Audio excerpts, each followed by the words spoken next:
चला.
तर आज आम्ही देहूला आलो अहमदनगरवरून आणि आज स्नेहलने आम्हाला बरेचसे मंदिरं फिरवले.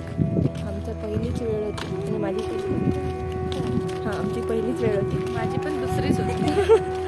आता खूप मस्त वाटलंय आज. आता स्नेहल सांगेल की आपण कोणते कोणते मंदिरं फिरले.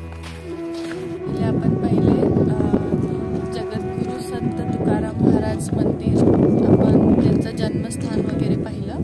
त्याच्यानंतर आपण दुसऱ्या मंदिराकडे गेलो. तिथे वैकुंठ गमन मंदिर होतं, जिथून संत तुकाराम महाराज वैकुंठाकडे गेले होते. ते पण मंदिर पाहिलं आपण. त्याच्यानंतर आपण इंद्रायणी नदी पाहिली, इंद्रायणी घाट पाहिले. त्याच्यानंतर आपण भंडारा डोंगर इकडे आलो वरती. इथे आपण जिथे हे ते स्थान आहे जिथे तुकाराम महाराजांना आत्मज्ञान झालं होतं. तर इथे आपण थांबलो, इथे प्रसाद वगैरे घेतला आपण आणि आता निसर्गाचा आस्वाद घेतला आणि आता आपण परत करतो. खरं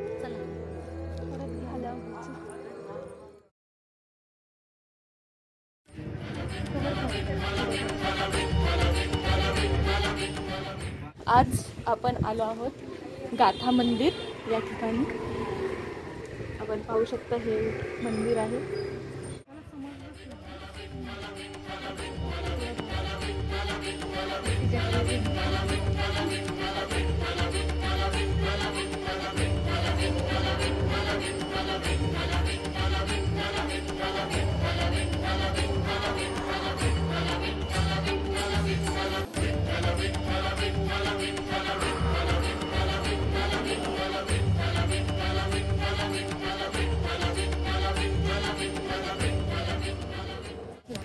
तर आता आपण आमच्या मागे बघू शकता गाथा मंदिर आहे. तिथे तुकाराम महाराजांनी लिहिलेल्या गाथा ह्या संगमरवरी दगडावर कोरून ठेवलेल्या आहे. मंदिराच्या शेजारी इंद्रायणी नदी आहे. त्या असं म्हणतात की या इंद्रायणी नदीच्या काठी महाराजांच्या ज्या त्यांनी लिहिलेल्या गाथा होत्या त्या सगळ्या लोकांनी बुडवल्या होत्या. तर पण ते विठ्ठलाचे एवढे मोठे भक्त होते की ते विठ्ठल स्वतः प्रकट झाले आणि त्यांनी त्या पाण्यातून त्या गाथा वरती काढून त्यांच्या हातात दिल्या.